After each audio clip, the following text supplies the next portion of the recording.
Wawasan Wiyata Mandala merupakan salah satu materi dari masa pengenalan lingkungan sekolah. Yang pertama, arti dan makna dari wawasan Wiyata Mandala.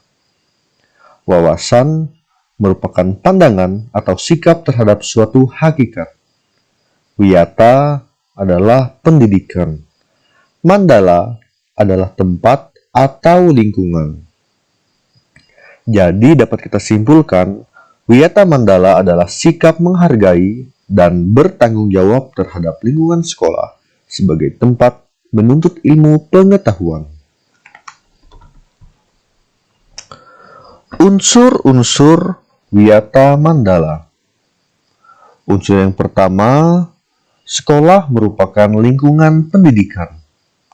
Yang kedua, kepala sekolah mempunyai wewenang dan tanggung jawab penuh atas penyelenggaraan pendidikan dalam lingkungan sekolah. Kemudian, yang ketiga,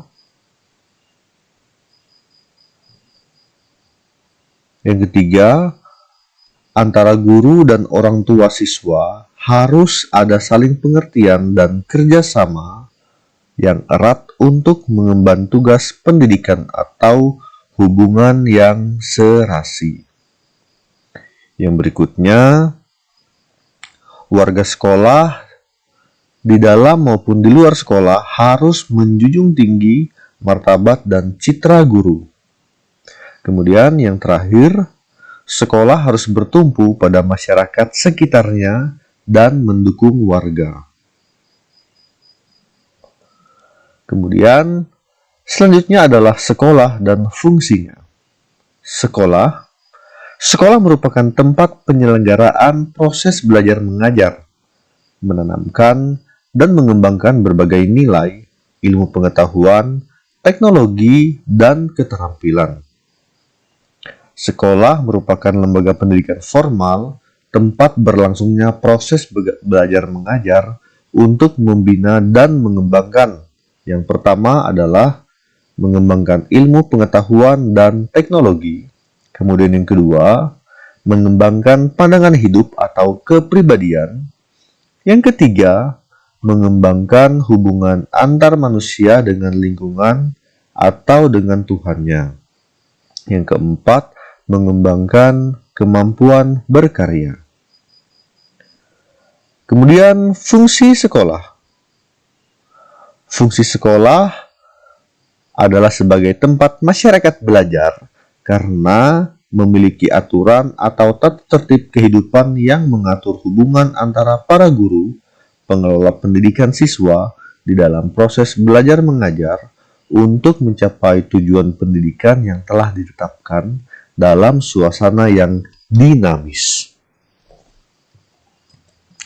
Yang berikutnya, ciri sekolah sebagai masyarakat belajar. Ciri sekolah sebagai masyarakat belajar ada 3. Yang pertama, ada guru dan siswa, sehingga terjadi timbulnya proses belajar mengajar yang tertib. Yang kedua, tercapainya masyarakat yang sadar, mau belajar, dan bekerja keras. Yang ketiga, terbentuknya manusia Indonesia yang seutuhnya. Kemudian yang berikutnya adalah prinsip sekolah. Sekolah sebagai Wiyata Mandala selain harus bertumpu pada masyarakat sekitarnya, juga harus mencegah masuknya paham, sikap, dan perbuatan yang secara sadar ataupun tidak dapat menimbulkan pertentangan antara sesama karena perbedaan suku, agama, asal-usul, keturunan, tingkat sosial, ekonomi, serta perbedaan paham politik. Sekolah tidak boleh hidup menyendiri, melepaskan diri dari tantangan sosial budaya di dalam masyarakat tempat sekolah itu berada. Sekolah juga menjadi suri teladan bagi kehidupan masyarakat yang ada di sekitarnya, serta mampu mencegah masuknya sikap dan perbuatan yang akan menimbulkan pertentangan. Untuk itu, sekolah memiliki prinsip-prinsip sebagai berikut. Yang pertama, sekolah sebagai wadah atau lembaga yang memberikan bekal hidup. Artinya, dalam hal ini, sekolah seharusnya bukan hanya sekedar lembaga yang mencetak para intelektual muda, namun lebih dari itu, sekolah harus menjadi rumah kedua yang memberikan pelayanan dan pengalaman tentang hidup, mulai dari berorganisasi, bermasyarakat, bersosialisasi, pendidikan lingkungan hidup, atau bahkan pengalaman hidup yang sesungguhnya. Kemudian yang kedua, sekolah sebagai institusi tempat peserta didik belajar di bawah bimbingan pendidik. Artinya adalah bimbingan lebih dari sekedar pengajaran. Dalam bimbingan, peran pendidik berubah dari seorang pendidik menjadi seorang orang tua yang bahkan menjadi seorang kakak. Yang ketiga, sekolah sebagai lembaga dengan pelayanan yang adil dan merata bagi stakeholder-nya. Hal tersebut bisa berupa pemerataan kesempatan untuk mendapatkan transfer of knowledge atau transfer ilmu pengetahuan, maupun transfer of experience atau transfer pengalaman dengan tanpa membedakan baik dari segi kemampuan ekonomi, kemampuan intelijensia, dan juga kemampuan fisik. Yang keempat, sekolah sebagai lembaga pengembangan bakat dan minat siswa. Artinya, prinsip ini sejalan dengan teori multiple intelligence yang dikemukakan oleh Howard Gardner, yang memandang bahwa kecerdasan intelektual bukanlah satu-satunya yang perlu diperhatikan oleh lembaga pendidikan, terutama sekolah. Kemampuan bersosialisasi, kemampuan kinestik, kemampuan seni, dan kemampuan-kemampuan lainnya juga perlu diperhatikan secara seimbang. Yang kelima, sekolah sebagai lembaga pembinaan potensi di luar intelijensi. Artinya, peningkatan kemampuan intelektual, emosional, maupun kemampuan lainnya mendapat perhatian yang seimbang. Yang keenam, sekolah harus memberikan perhatian serius untuk mengembangkan kemampuan emosional dan sosial, kemampuan berkomunikasi dan berinteraksi, kemampuan bekerja sama di dalam kelompok, dan lain sebagainya. Yang ketujuh, sekolah sebagai wahana pengembangan sikap dan watak.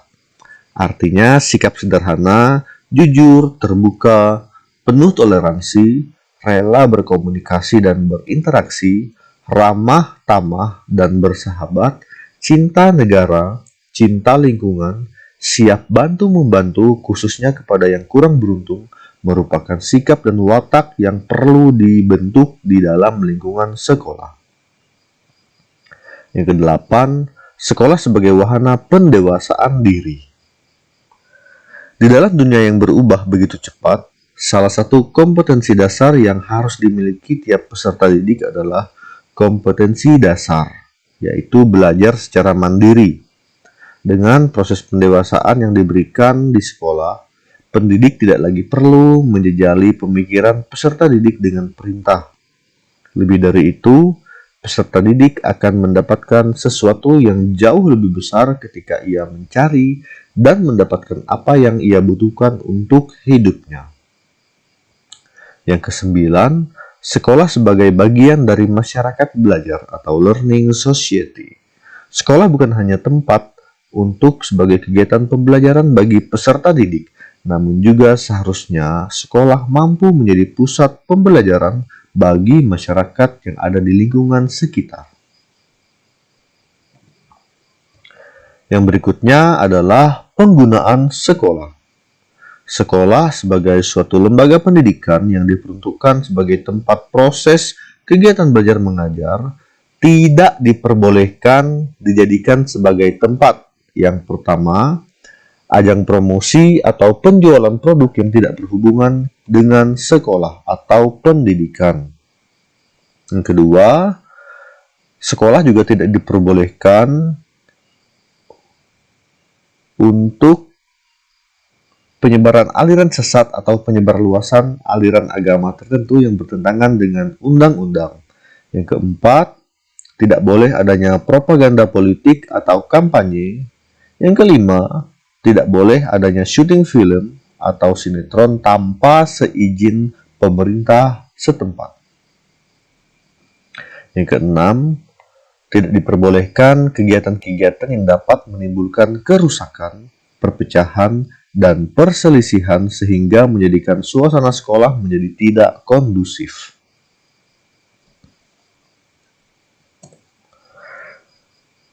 Yang berikutnya adalah penataan Wiyata Mandala di dalam upaya ketahanan sekolah. Ketahanan yang pertama, ketahanan sekolah lebih menitik beratkan pada upaya-upaya yang bersifat preventif. Yang kedua, untuk menjadikan sekolah sesuai dengan tujuan dan fungsinya, perlu dilakukan penataan Wiyata Mandala yang ada di sekolah. Kemudian yang ketiga, melaksanakan tata tertib sekolah secara konsisten dan berkelanjutan. Yang keempat, melakukan koordinasi dengan komite sekolah dan pihak keamanan setempat untuk terselenggaranya ketahanan sekolah. Yang kelima, mengadakan penyuluhan bagi orang tua dan siswa yang bermasalah. Yang keenam, mengadakan penyuluhan dan pembinaan kesadaran hukum bagi siswa. Yang ketujuh, pembinaan dan pengembangan akhlak dan iman yang meliputi keimanan, ketakwaan, etika, bermoral Pancasila, kepribadian sopan santun, dan berdisiplin. Yang kedelapan, pengembangan logika para siswa, meliputi rajin belajar, gairah menulis, gairah membaca, atau melihat informasi serta penemuan para ahli. Yang kesembilan, mengikut sertakan siswa dalam kegiatan ekstrakurikuler dan pengembangan diri. Yang terakhir, mengadakan karya wisata dalam rangka pengembangan iptek. Yang berikutnya adalah tugas, wewenang, dan tanggung jawab kepala sekolah dalam hal pelaksanaan Wiyata Mandala. Nah, jadi kepala sekolah sebagai pemimpin utama bertugas dan bertanggung jawab untuk memimpin penyelenggaraan belajar mengajar serta membina pendidik dan tenaga kependidikan serta membina hubungan kerjasama dan peran serta masyarakat. Kepala sekolah dalam melaksanakan. Kemudian yang berikutnya adalah mekanisme dalam pelaksanaan Wiyata Mandala. Jadi di dalam mekanisme pelaksanaan ini terbagi menjadi dua tahap. Yang pertama adalah tahap preventif dan yang kedua adalah tahap represif. Yang pertama, tahap preventif ini merupakan upaya untuk meniadakan peluang-peluang terjadinya kasus-kasus negatif yang terjadi di sekolah. Adapun yang dilakukan antara lain yang pertama adalah memelihara lingkungan sekolah dan menciptakan kebersihan dan ketertiban agar siswa merasa nyaman dan menyenangkan dan tidak ada tempat tertentu yang dijadikan siswa untuk hal-hal negatif. Yang kedua, menciptakan suasana yang harmonis antara pihak pendidik atau staf dan siswa serta penduduk di sekitar sekolah. Kemudian, yang berikutnya, membentuk jaring-jaring pengawasan, kontrol, dan razia terhadap kegiatan siswa di lingkungan sekolah. Kemudian yang keempat, menghilangkan bentuk-bentuk perpeloncoan pada saat MOS. Yang kelima, meminimalisir keterlibatan kelompok maupun perorangan di dalam kegiatan sekolah. Yang ketujuh, mengisi jam-jam kosong dengan pelajaran atau kegiatan ekstra lainnya. Yang kedelapan, meningkatkan kegiatan ekstrakurikuler pada masa awal atau akhir semester dan masa liburan sekolah. Yang kesembilan, peningkatan keamanan dan ketertiban khususnya pada saat berangkat atau pulang sekolah. Kemudian yang kedua adalah tahap represif. Tahap ini merupakan upaya untuk menindak siswa yang telah melanggar peraturan dan tata tertib sekolah. Adapun upaya-upaya yang dapat dilakukan, yang pertama adalah mendamaikan pihak yang terlibat perselisihan berikut orang tua atau pendidik pembinanya.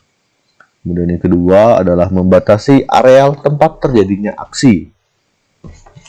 Yang ketiga, menetralisir isu-isu yang berkembang dan mencegah timbulnya isu-isu baru. Yang keempat, berkoordinasi dengan pihak keamanan apabila terdapat pihak luar sekolah yang melanggar keamanan dan perbuatan kriminalitas di lingkungan sekolah. Yang kelima, mengungkap lebih lanjut keterlibatan pihak luar sekolah atas kasus yang timbul dan menyelesaikan secara hukum. Yang keenam, mengikutsertakan para ahli untuk mengadakan bimbingan dan penyuluhan. Yang ketujuh, memberikan sanksi sesuai dengan tata tertib yang berlaku. Demikianlah materi pengenalan lingkungan sekolah tentang wawasan Wiyata Mandala. Sekian dan terima kasih.